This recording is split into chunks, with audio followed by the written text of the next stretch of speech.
Hello and welcome to this training on command verbs. This training is designed to help you to understand the requirements of common command verbs used across the suite of qualifications that Pearson to deliver. This is not specific to any particular qualification, but it is aimed at level 3 qualifications. So firstly, it's important that we are clear on what we mean by a command verb. A command verb is a clue from the examiner to help you understand how to answer a question in the exam. They are carefully selected to make it very clear to you what it is that the examiner is assessing when they mark your response. They are usually imperative or bossy verbs and normally appear at the start of the question. Understanding what the command verbs are asking you to do also gives you a clue as to how much depth you need to go into. For example, a question that asks you to list or identify will require a very short answer, whereas a question that asks you to explain or evaluate will require a much more detailed and developed answer. You can categorise the command verbs you are likely to come across in the exam into 3 broad categories based on how challenging they are to respond to. Look at the list on this slide. Can you spot the command verbs that you think would indicate a short answer? Which ones would you think would indicate a more detailed response? So here now you can see that we've split up those command verbs into different categories. They are listed as the most common ones you're likely to see on an exam paper. They've been divided into these categories based on the level of difficulty or level of depth that would be needed. The command verbs in the green box are the most straightforward. Where these are used, there would be no need to provide a detailed answer. The command verbs in the blue box are the most challenging. They usually carry a lot of marks because you are asked to provide a detailed answer to these that show 2 things. Firstly, that you have in-depth knowledge of the subject matter, and secondly, that you have developed the skills needed to understand what it is that question is asking you to do. The command verbs in the middle box, the orange ones, ask you to provide answers that have some development in them but do not require a long response. They will usually expect you to show that you have knowledge of the subject and that you can develop your answer. As you can see, this recording is the first of a series of bite-sized recordings that will aim to teach you the aim of exam techniques that you need to be able to understand these command verbs correctly. When sitting an exam, a great tip is to start by highlighting the command verb in the question. This will help you to focus on what the examiner is asking you for. When answering an exam question that asks you to draw, you should follow these steps. Firstly, read the question carefully to make sure that you understand what is being asked of you. Then, make sure you have the necessary tools to draw. It could be pencils, pens, rulers, compasses, protractors, or any other subject-specific tools. Take a few minutes to plan your drawing. Think about the composition, scale, and proportions. And it's always important to sketch out a rough outline before you start. And draw accurately. When drawing, take your time, make sure it's accurate, and pay attention to the details to make sure your lines are as straight and precise as possible. Use a ruler or other tools to make sure that this is the case. You should always label your drawing clearly as well. Include the dimensions, labels, or annotations that you need. And, as always, review your work. Review your drawing carefully to ensure it is complete and accurate, and make any necessary corrections or adjustments. It's also worth checking what the specification for your subject area says. In some subjects, conventions have to be followed for you to get marks. For example, if you were asked to draw a circuit diagram, you would only get marks if the correct component had been added using the correct symbols. So, for example, imagine you were asked to give someone directions to your house. You decide to draw the route as it's a little tricky to find your house. What would this look like? There are many different ways that this could be drawn. It is likely that you would draw some sort of map. The level of detail on the map may vary. The most important thing is that it is useful to the person that receives it. What details would you need to include on the map to make sure that it serves its purpose? Are there buildings or unique things along the way that you could point out along the route that will direct them where to go and when to turn? A map of the road would certainly help them find their way. Adding more detail would make this even clearer. The more detail you can add to your drawing, the better. The important thing here is to keep your drawing clear so that it does not become confusing. The same principles apply to a question that asks you to draw something in an exam. To make sure that the examiner understands you're drawing clearly, you need to make sure that you include the important elements, detail that is needed. You could also include descriptive comments to help them understand it. Sometimes in an exam, you'll be asked to give or name something. In the specifications, this tends to say that the examiner is looking for you to provide a definition according to published frameworks or legislation. So, for example, you could be asked to name 3 key features of a healthy diet and explain why they're important, to name 3 different types of memory and explain how they function, or to give an example of a market structure and explain its key characteristics. When answering an exam question that starts with give or name, you have been asked to provide a specific piece of information or a list of items. These are the steps that you should take. Firstly, read the question carefully and underline key phrases or words. Make sure you understand what the question is asking you to give or name. Secondly, give a concise answer that directly addresses the question. If you're asked to give a specific piece of information, provide that information. If you're asked to name a list of items, provide those names. Thirdly, once you've finished writing your answer, review it to ensure that it is clear and concise and addresses all parts of the question. For example, when you are buying something online, you have to give or name the delivery details. What are these? Why do you need to give these? You would answer this question easily, providing the exact information you've been asked for. You might not give a partial address because that might prevent your parcel from reaching you. It's unlikely that you would give any additional information as it might confuse the person sending your parcel. This is the same when answering a give or name question in an exam. You should only provide the information being asked for. You do not need to explain your answer or illustrate it with examples. Identify is a command verb you will often see on exam papers, and it can be a little tricky. What the specifications say is that learners must indicate the main features or purpose of something by recognizing it, locating it, and or being able to discern and understand facts or qualities. So like a geographical feature or a destination on a map. So some examples first of all then. Identify the main stages of the product life cycle. Identify the main factors that affect customer satisfaction, and identify 3 different leadership styles. So when you're answering an exam question that starts with identify, what you've been asked to do is to name a specific piece of information. So what you should do is read the question carefully and underline the key phrases or words to make sure you understand what it is asking you to do. Then give a clear answer that directly addresses the question. If you're asked to identify a specific piece of information, provide that information. If you're asked to identify a particular feature, describe that feature and be very specific. If possible, provide specific details or examples to support your answer, because that will help you to show that you understand the topic well. And as always, make sure you review your answer. Once you've finished writing your answer, review it to ensure that it is clear and addresses all parts of the question. Remember, when you're answering an identify question, you've been asked to name or recognize a specific piece of information.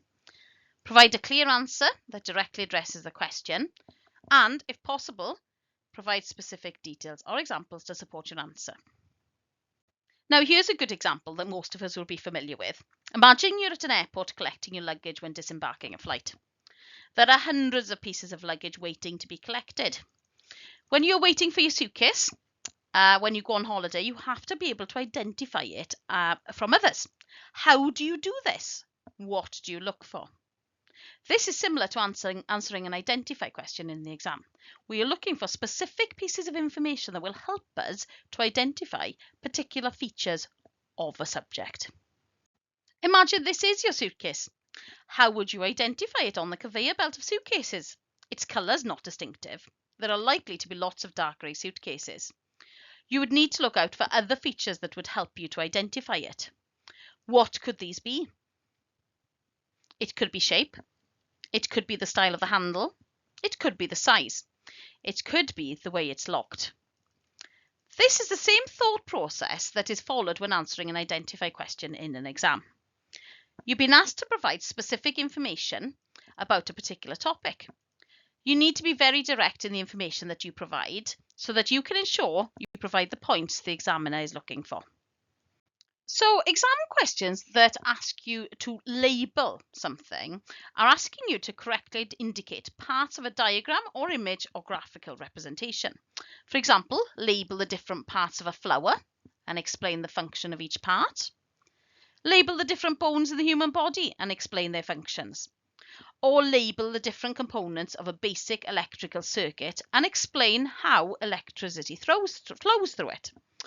When answering an exam question that starts with label, you've been asked to identify and name specific parts or features of a diagram or image. So, step by step, first of all, you should read the question carefully and study the diagram or image provided. Make sure you understand what the question is asking you to label. Then, look closely at the diagram or image and identify the specific parts or features that have been asked to be labelled. It may be helpful to refer to a key or legend if one is provided. Then, label the parts. Using a ruler or straight edge, carefully draw a line from the label to the corresponding part or feature of the diagram or image. Make sure your labels are legible and clearly identify the correct part or feature. Once you've finished labeling the diagram or image, review your answer to ensure that all labels are correct and clearly identify the correct part of the feature. When you move house, boxes are labelled to help identify what's in them. Sometimes boxes are also labelled with warning notices such as fragile. This is important as it advises the reader about how they need to handle the item. Similarly, an exam question that asks you to label a diagram or picture so that you can mark what is included. When you do label a diagram, you should be very clear about what is included in it. When answering an exam question that starts with list, you are being asked to provide a series of related items or ideas. To answer this question, you should firstly read the question carefully and underline key phrases or words to make sure you understand what the question is asking you to list. Then, decide how you will organise your list. You may choose to list the items in numerical or alphabetical order, or you may group them by category or similarity. And then list the items or ideas in a clear and concise manner. Each item should be distinct and easy to understand. Sometimes the list must be in a specific order to get the marks. For example, if you were asked to list the steps involved in the process of photosynthesis, getting these in the correct order would be important. Other questions, such as the one we have on the examples for 3, list the key features of a successful marketing campaign, do not require a certain order. This information is usually found in the mark scheme for each paper. So here's an example of a list. Imagine you're baking a cake. You need to go shopping at the supermarket to buy ingredients. Before you go, you decide to write a list so that you do not forget anything. You may decide to sort your list into order by listing things into categories. For example, dairy, fresh, tinned, frozen. Why do you think this might help?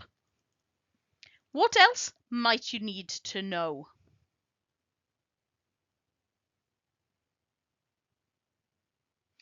You may have specific ingredients, so you need to write down the weight. You may want particular brands or sizes for products. You may be sticking to a tight budget, so you want to limit how much you spend. What information do you not need to include? So there's no need on the shopping list to include the recipe you intend to use. This does not help you in the supermarket as long as you have a clear list. In the same way, if you get a list question in an exam, you should provide an organised and clear list. There is no need for extra information on the list. When an exam question starts with the verb calculate, you have been asked to solve a mathematical problem. The steps you should take are as follows. Firstly, read the question carefully and make sure you understand what is being asked. Identify the key terms and phrases that indicate what you have been asked to calculate, and remember to highlight the command verb. Then, identify the relevant formulas, equations, or mathematical principles that apply to the question. Make sure you understand how to apply these tools to solve the problem. Organise the information provided in the question and identify the data you will need to use your calculations. You could highlight this too. Then perform the necessary calculations, being careful to show your work. This may gain you marks even if the answer you reach is not correct. Make sure you also clearly indicate what your final answer is. And then check your work to make sure your answer is correct. In calculation questions, it's important that you always leave time to double check your calculations to ensure that you've not made a mistake. With this type of question, there is quite often very important and specific information in the mark scheme. There are calculate questions where the correct answer must be given and you will not receive marks for the workings out at all. Sometimes calculate questions will allow for error carried forward. This is where you make an initial mistake and use this in further calculations. Even though the final answer is not correct, you may get some credit for the correct processes. So the mark scheme can be useful as it will give details about how marks are being awarded for that question. So here's a good example of a calculate situation in real life. Imagine that you're at your favourite clothes shop and it's having a sale. You need to work out the cost reduction on the items you want to buy. It would be important that you get this right so that you can make sure you have enough money. In order to do this, you will need to firstly calculate the discount on each item. Then you would need to add up the cost of each item so that you can work out your total cost. It would be important to get this sum correct. An exam question that requires you to do a calculation will have a similar purpose. It may have a simple one-step process, such as adding or taking away. It is more likely, however, to require you to follow a few steps in order to reach a final answer. If one step in the process is incorrect, then the final answer may be incorrect. Unlike our scenario though, even if you get some of the steps wrong, you will usually still get credit in the exam for the parts of the calculation that are correct. When an exam question starts with the verb complete, where there is a diagram, this means you have been asked to finish the diagram by inserting the missing information. This could be text or pictures. Specifications tend to say that learners make or do all the necessary parts in order to finish a task. For example, complete the diagram of a plant cell by labelling the following structures: nucleus, cell wall, chloroplasts, cytoplasm and vacuole. 2. Complete the diagram of a simple machine by labelling the following parts: input force, output force, lever arm and fulcrum. Or complete the map of a city by adding the missing streets, buildings and landmarks and indicating the direction of traffic flow. So what should you do then? Step by step in answering a complete question. Firstly, read the question carefully and identify what you're being asked to complete. Secondly, look for clues in the wording of the question to help you understand what is missing or incomplete. Thirdly, review any provided information, diagrams or examples to help you understand the context of the question and what you're being asked to complete. Finally, use your knowledge of the subject matter and any relevant formulas, equations or principles to fill in the missing information or complete the problem. And as always, check your work to make sure your answer is reasonable and accurate. You should always leave yourself enough time to double check your work to make sure you've not made any mistakes. For example, imagine you are helping to design a new garden layout. Your parents have drawn the layout and now want you to help them order the materials. Before you can order the materials, you will need to complete the diagram by accurately labelling it so that you know what you need to order. It will also make it easier to explain to the garden team when they come to carry out the redesign. In an exam, you could be asked to complete a diagram by labelling it.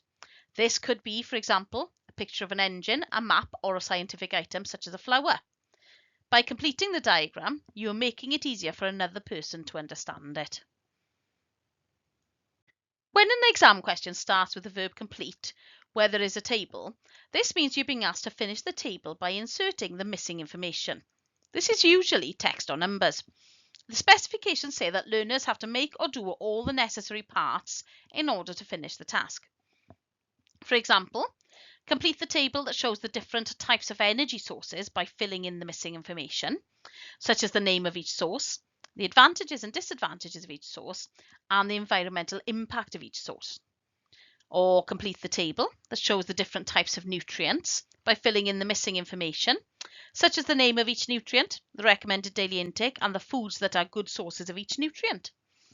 Or complete the table that shows the different types of economic systems by filling in the missing information, such as the name of each system, the characteristics of each system, and the advantages and disadvantages of each system.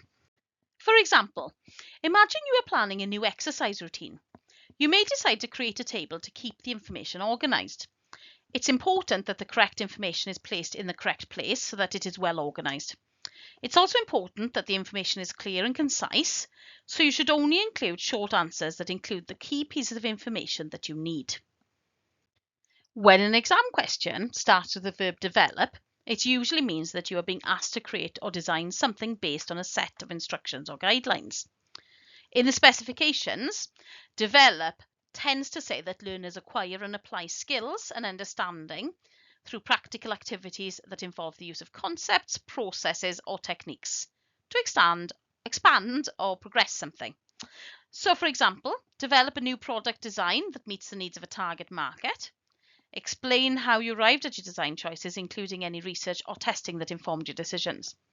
Or develop a prototype for a new product that meets a specific need in the market. Explain the key features of your prototype and the testing you would do to ensure its viability. So, to answer these questions, firstly, you should read the question carefully and identify what it is that they want you to develop. Look for clues in the wording of the question to help you understand what you need. And remember, highlight the command verb. Then, review your information you've been given to help you understand what you're being asked to develop. And use your knowledge of the subject to create the product, system, or solution. And as always, check your work to make sure it meets the criteria outlined in the question. If you do have time, consider reviewing and revising your design to make sure that your work does what the question is asking it to do. For example, if you're making improvements to your home, you might develop plans for a renovation or DIY project. Imagine you decide to build yourself a new workstation to use in your study and play games on your laptop. This could involve researching materials and techniques, designing and drawing up plans, or building and installing new fixtures or features. Developing the product could take many stages, including initial ideas, research, drawing up final plans, and explaining your plans. Quite often, you'll get a command verb that asks you to describe something. The learner work here would need to give a clear, objective account in their own words, showing recall and in some cases application of the relevant features and information about a subject. So where this command verb is used, it normally requires wide depth of knowledge of a subject. And your evidence will normally be written, but could be a presentation or a performance or practice. So for example, you could be asked to describe the main components of a computer system, describe the characteristics of effective team leadership, or describe the different types of organizational structures. These may be linked to an explain command verb, which we'll talk about later on in these bite-sized command verb explanations. But if you're asked to describe, these are the steps you should follow. First of all, make sure you understand what it is the question is asking you to describe. Read the question carefully and highlight any key terms or phrases. If the question uses any key terms or phrases that you're not sure of, define them firstly so that you can be clear about what you're being asked to describe. Then, provide a clear description. Write a clear and concise description of the topic or concept you've been asked about, using examples or details to help illustrate your description. And then organize your response in a logical manner. That is easy to follow. Use paragraphs or bullet points to help structure your response and make it easier to read. Are you using appropriate language in your response? Use language that is specific to the topic being described. Try to avoid using vague or general terms that do not accurately describe the concept. And then finally, check your work. Have you got time to review your response to make sure it is clear, concise, and accurately describes the topic? Make any necessary edits or revisions to ensure that your response is the best it can be. Remember, when you're answering a question that starts with describe in an exam, it's important to be clear and concise in your response. Use specific examples and details to illustrate your description, and make sure you address all aspects of the question being asked. So, for example, imagine you've been on a train journey today, and you realise when you get home that you've forgotten your bag on the train. So you phone the lost property department to find out if it's been handed in. How would you describe your bag to make sure that you get the correct bag back? You may start by focusing on what the bag looks like, its colour, its size, its branding. You may also identify some unique features of the bag, maybe a small tear or stain that makes your bag unique. The most unique feature of your bag, however, will be the contents. It's likely that you will also list the contents of the bag too in order to help the staff at Lost and Found identify it. When answering an exam question that asks you to describe something, you should consider the same approach to ensure that you provide enough detail in your description. Start with the obvious features of the topic, consider any unique features that you could also include, and consider a deeper description of the item. Are there internal features of the topic worth mentioning? Quite often, describe questions ask you to describe a particular process. Let's consider an example. Imagine you've baked a cake. It didn't go well. Your cake comes out of the oven and it's flat. You phone your mum to ask her for help, so she asks you to describe how you made the cake to help work out what went wrong. Where would you start? What strategies would you use? It's likely you would start with the first thing you did and work through the process in a logical order. You may start by focusing on what the ingredients were that you included. You may also identify the tools you used. What important features of the process would you make sure you included? You'd want to talk about the order you mix the ingredients. Other steps in the process would also be important, like what temperature the oven was on and how long you baked the cake for. A second example is describing to a friend how to prepare your favourite breakfast. You would start with the sourcing of ingredients like milk and cereal. This is the same as answering a described question in an exam. Remember to always start at the beginning of the process, identify the steps taken, and highlight any key points in the process. When answering an exam question that starts with explain, you're being asked to provide a clear and detailed explanation of a particular topic or concept. The specifications tend to say that learners provide detail and reasons and/or evidence to support an opinion, view, or argument, or identify a point and then give a linked justification, reasoning of the given point. For a 3-mark question, there may be a further linked justification in order to get that 3rd mark. For example, explain the basic principles of supply and demand and how they affect market prices for goods and services in different economic systems. Or explain the functions of different organs and systems within the human body and how they work together to maintain homeostasis and health. So firstly, as usual, the first thing you do is read the question carefully and underline key phrases or words to make sure you understand what it is that the question is asking you to explain. Then, define any key terms or concepts that are important in the topic you're explaining. This will ensure that you and the examiner are on the same page. And then use clear and concise language to explain the topic or concept. Break it down into manageable chunks and provide examples where necessary. If appropriate, use diagrams or illustrations to help explain the topic. This can make your answer more visually appealing and easier to understand. And then, as always, review your answer. Make sure it is clear, concise, and addresses all parts of the question. If it is a 2 and 3 mark question, then you should really keep it to the point. Give your explanation, give your expansion, and make sure you get the 2 points fully answered. For example, imagine you have a grandparent who wants to understand how TikTok works. How would you explain this to them? The first thing you would need to do is define TikTok. You might say it's a social media platform for sharing videos. You may also need to explain what social media is. It's always important to define the terms clearly at the start of an explain question. Then you will need to explain the steps your grandparent would need to take to use TikTok. In an explain question, these steps need to be done one at a time. Firstly, you need to set up an account. Then you can search for videos and watch them. This is a basic explanation of TikTok. It gives you the basic uses of TikTok but does not explain them in detail.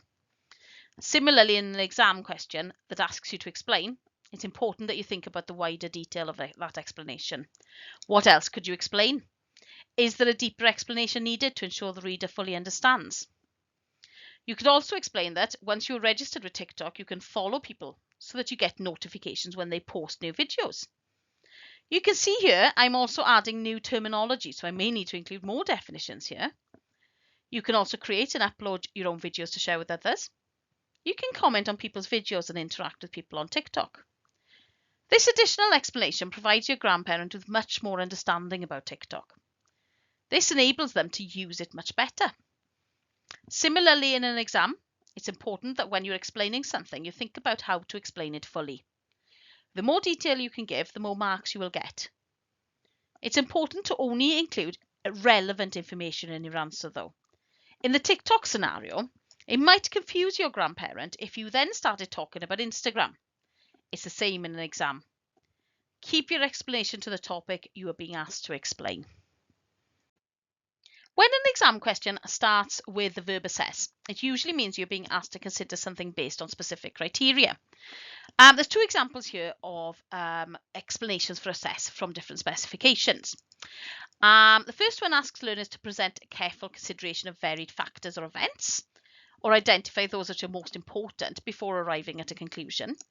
The second example asks learners to consider the factors that apply in relation to specific context, giving careful consideration to which are most significant or important, and again leading to a reasoned conclusion.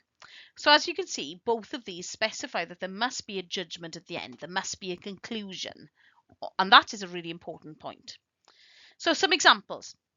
Using relevant examples, assess the effectiveness of different communication methods in a business context. Or assess the advantages and disadvantages of different methods of recruitment and selection. Or assess the importance of ethics in the workplace using relevant examples. So how do we tackle an assess question then? Firstly, as always, read the question carefully and make sure you understand what it is asking you to do. Identify those key terms and phrases that indicate what you have been asked to assess and highlight the command verb. Then identify the specific criteria that you need to use to assess the topic. They could be stated in the question, or you may need to suggest what they may be based on your own knowledge from that subject. Then develop an argument that responds to the question.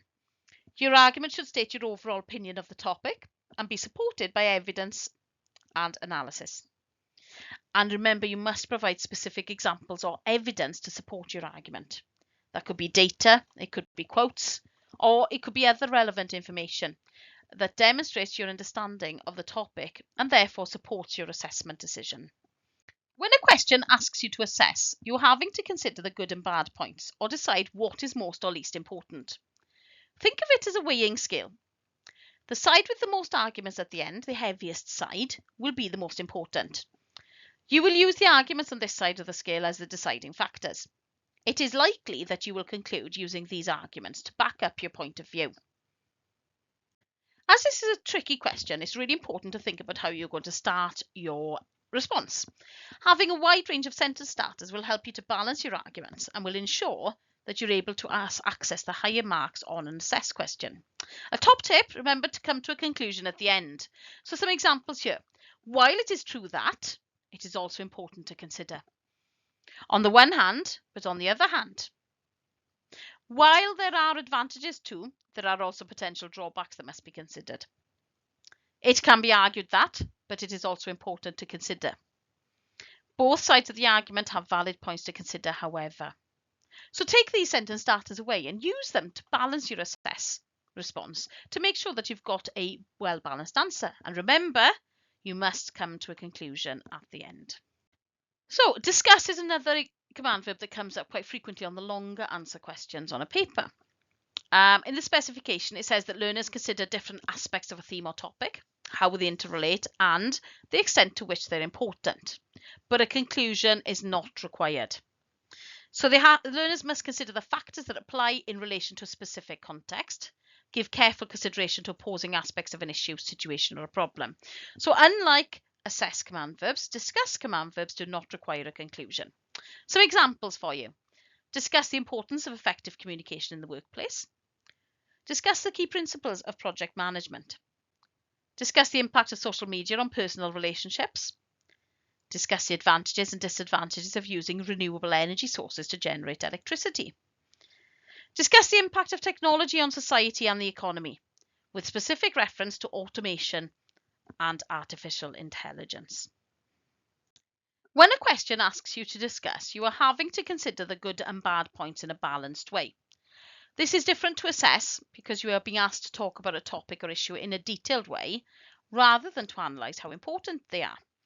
You're actually providing ideas and opinions. The goal of a discussion is typically to explore different perspectives, gather information and gain a deeper understanding of the topic at hand. And there is no need to draw a conclusion. Again, as this is a tricky question, it's important to have a wide range of sentence starters to help you balance your arguments. These will ensure that you're able to access the higher marks in a question. Remember to come to a conclusion at the end. So it could be things like the most important factor to consider is. In response to the question, it's clear that. After considering all the factors, it could be argued that. One approach to this issue could be, it seems that. When answering an exam question that starts with evaluate, you are being asked to critically analyse and assess the topic. Specifications say that learners' work draws on varied information, themes or concepts to consider aspects such as strengths or weaknesses, advantages or disadvantages, alternative actions, relevance or significance. Learners' inquiries should lead to a supported judgment showing relationship to its context. This will often be in a conclusion. Evidence will also often be written, but could be through presentation or activity.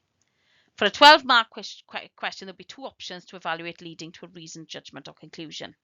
So again, here we're weighing up two differences or more, two or more differences, and coming to a conclusion. So we've got to have a conclusion. For example, we could be asked to evaluate the impact of government policies on the environment, taking into account both positive and negative effects. We could also be asked to evaluate the reliability and validity of a scientific experiment and explain how these factors affect the accuracy of the results. Or we could be asked to evaluate the role of technology in modern society, discussing both the advantages and disadvantages of technological advancements. So, what are the steps that we should take?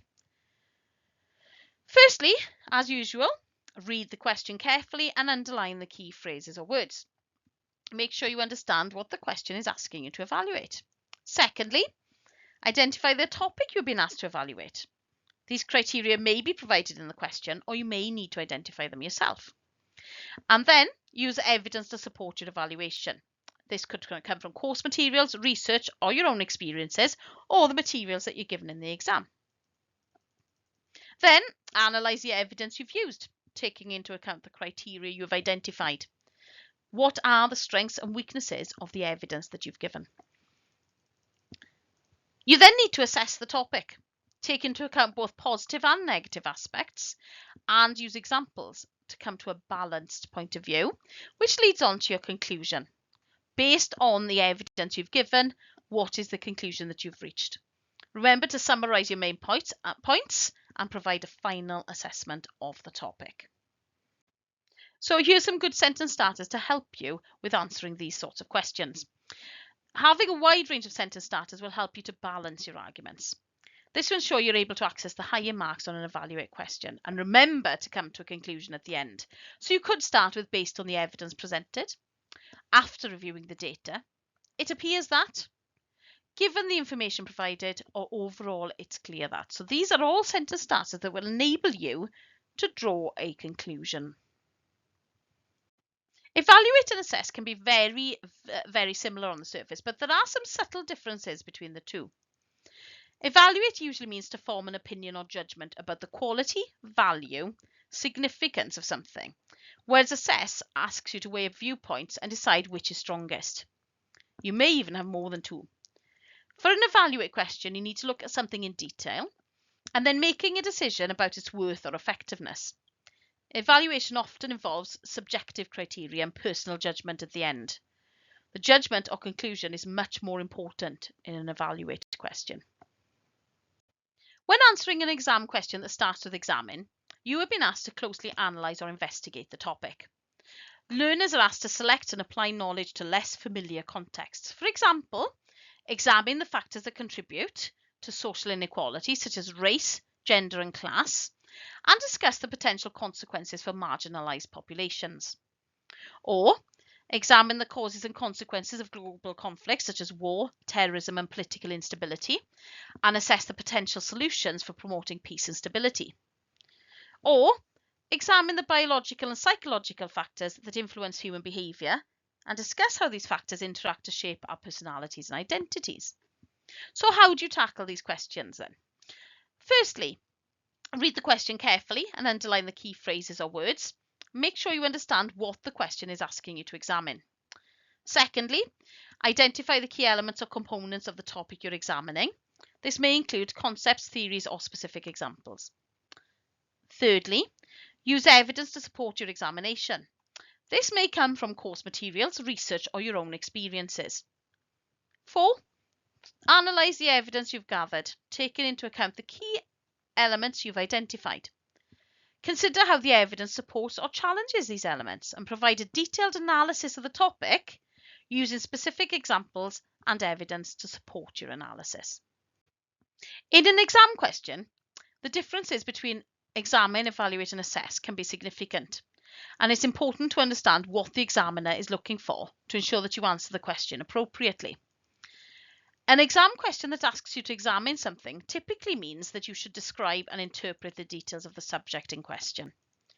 You might be asked to identify specific features, compare and contrast different aspects, or provide a detailed description of something. You are not being asked to compare viewpoints or make a judgment. So I hope you found this presentation useful and that it taught you a lot more about command verbs and how to tackle them in exam questions. Just a final note from me, a couple of key points to take away that are important for almost all command word questions in the exam. Always highlight or underline the command word in the question so that you know what you're dealing with and then you keep focused on that style of command verb. Also, underline key phrases before you start and define them in your own mind so that you know clearly what you're being asked to do. Remember on longer questions to plan out your answer so that you can ensure you include all of the relevant information that you need. And finally, always leave enough time to check your answer. It's a really important thing to go back and check your answers to make sure they haven't made a mistake or missed out any key information. But most importantly, remember to believe in yourself. You can do this. You've studied well for the course and the exam is just confirmation of what you already know. Best of luck.